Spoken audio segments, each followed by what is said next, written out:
High বন্ধুরা, কেমন আছো তোমরা? আশা করি তোমরা সবাই ভালো আছো। আমিও ভালো আছি। আর দেখো, তোমাদের আমি বলেছিলাম যে আমি অফিসের কাজে ভাগলপুর গেছিলাম। তা সেখানে গিয়ে আমি তো বাইরে সেভাবে বেরোতে পারিনি, তবে রাত্রির বেলা এবং ভোরবেলা আমি একটু রাস্তায় বেরিয়েছিলাম। সেই রাস্তা খুব ভালো লেগেছে আমার। মানে ভাগলপুর শহরটা এতটাই সুন্দর যে ওটা যে একটা বিহার সেটা মনে হচ্ছিল না। ওখানে অনেক বাঙালির বাস, অনেক বাংলা ভাষাভাষী মানুষ আছেন, এবং সবথেকে বড় কথা হচ্ছে ওখানে অনেক দোকানপাট দেখলাম যেগুলো সব বাঙালিরাই চালাচ্ছেন। মানে মনে হবে যেন আমি ওয়েস্ট বেঙ্গলেই আছি, একটু আধটু হিন্দি লেখা বা বিহারি একটা ব্যাপার আছে। আফটার অল আমার ভাগলপুর শহরটা ভালো লেগেছে। ওখানকার পরিচ্ছন্নতা, ওখানকার মানে আরও যে সমস্ত ব্যাপার স্যাপারগুলো আছে। তাই আমি রাত্রিবেলা একটুখানি তোমার রাস্তাঘাটটা দেখাবো, আর একটুখানি ভোরবেলা রাস্তাঘাটটা দেখাবো। তাই চলো প্রথমে আমি তোমাদের দেখাই মানে ভোরবেলা এই রাস্তাঘাটটা কেমন ওখানকার সেটা।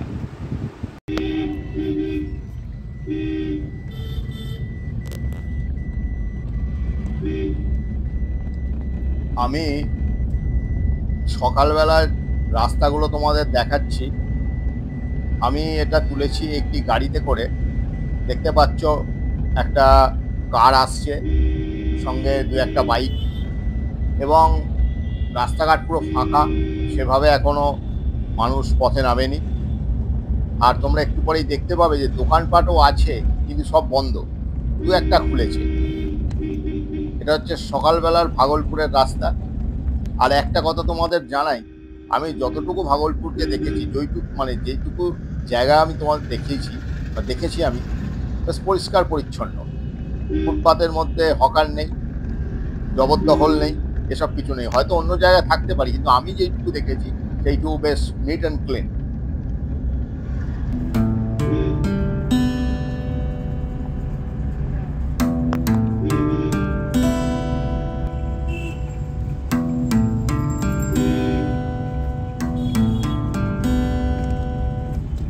তোমাদের আমি এর আগে হয়তো ব্লগগুলোতে বলেছি, কারণ আমি ভাগলপুর নিয়ে এটা 3 নম্বর ব্লগ করছি।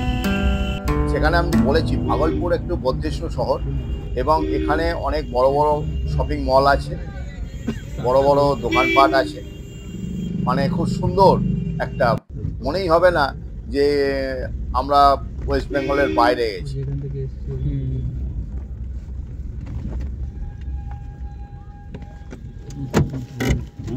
তোমাদের আমি ভোরবেলার রাস্তাঘাট দেখালাম, অনেক দোকানপাট তখনও খোলেনি, সবে খুলছে। এইরকম পরিস্থিতিতে আমি তোমাদের দেখিয়েছি। আর এবার দেখাবো রাত্রির বেলা, মানে অনেকটাই রাত্রি, ধরো 10টা বাজে, সেই সময় সব দোকানপাট বন্ধ হয়ে গেছে, রাস্তাঘাট মানে আস্তে আস্তে যানবাহন কমে গেছে। আমি এই সময়টা আমি তোমাদের দেখাচ্ছি, একটুখানি দেখো, আমার ভালো লেগেছিলো তাই তোমাদের দেখাচ্ছি। আমাদের হোটেলের একদম কাছেই ভাগলপুরের সবথেকে বড় যে গির্জা সেটি অবস্থিত। এই গির্জাটি জওহর হসপিটালের ঠিক পাশে। জওহর হসপিটাল হলো ভাগলপুরের একটি অন্যতম বড় হসপিটাল, আর ঠিক তার পাশেই এই গির্জাটি অবস্থিত। গির্জাটার নাম কোথাও নেই, কিন্তু আমি এখানকার লোকের মুখে শুনলাম এটাই নাকি ভাগলপুরের সবচেয়ে বড় গির্জা, তাই তোমাদের আমি দেখালাম।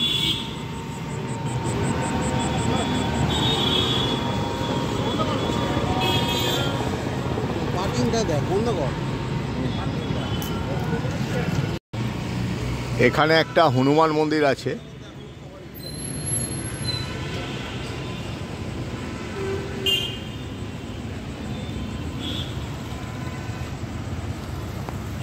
তবে একটা ব্যাপারে আমার খুব ভালো লেগেছে ভাগলপুর পৌরসভার কিছু কাজকর্মে। তার মধ্যে একটা হলো যে আমি 2 ঘন্টা আগে দেখলাম একটা বড় হোর্ডিংয়ে, বিশাল বড় হোর্ডিংয়ে, মানে সেখানে ফ্লেক্স আপ করা হচ্ছে। কিন্তু তারপরে সন্ধ্যেবেলা রাত্রি 10টা নাগাদ যখন আমি বাইরে বেরিয়েছি, দেখি পৌরসভার গাড়ি এসে সেগুলোকে সম্পূর্ণ খুলে ফেলছে। মানে কোনো রকম হোর্ডিং বা বাজে জিনিস, সেটা দৃষ্টি কটু, সেই সব জিনিস কিন্তু এখানে রাখতে দেয়া হচ্ছে না। এটা আমার একটা বেশ অভিনবত্ব লেগেছে।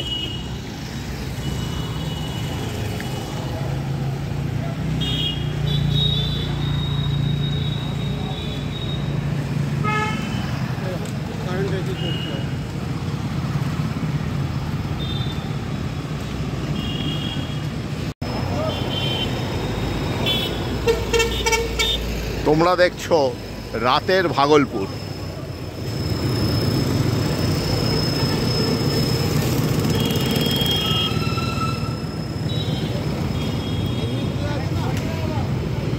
ভাগলপুর খুব বড় একটা শহর এবং এখানে শরৎচন্দ্রের মামার বাড়ি, যেখানে শরৎচন্দ্র জন্মগ্রহণ করেছিলেন এবং মানুষ হয়েছিলেন।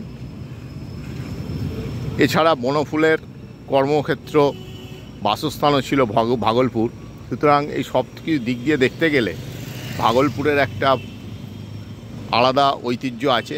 এছাড়া ব্রিটিশ আমলে ভাগলপুর একটি উন্নত মানের এবং যথেষ্ট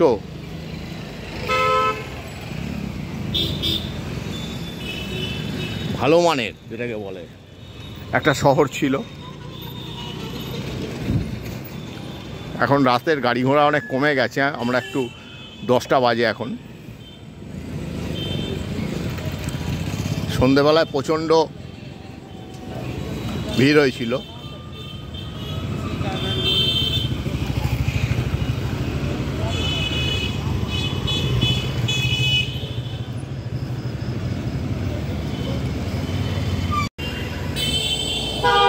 ভিডিওর প্রথম দিকে তোমাদের বলেছিলাম যে চার্চটার নাম কোথাও লেখা নেই, কিন্তু এখন দেখছি না, চার্চটার নাম লেখা আছে। অন্ধকারে আমি ঠিক দেখতে পাইনি।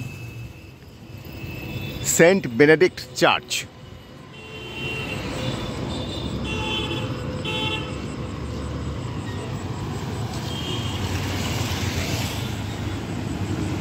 তোমরা দেখলে ভাগলপুরের সন্ধেবেলা এবং সকালবেলার রাস্তা, ওখানকার এলাকাটা আমি একটুখানি দেখালাম। ভাগলপুর জায়গাটা ছোট নয়, দেখানো সম্ভব নয়। আমার ভালো লেগেছিলো যেইটুকু জায়গা সেটুকু দেখালাম। তা আজকে এই পর্যন্তই। আবার আমি আসবো আমার নেক্সট ব্লকে। সেই পর্যন্ত অপেক্ষা করো। Bye bye.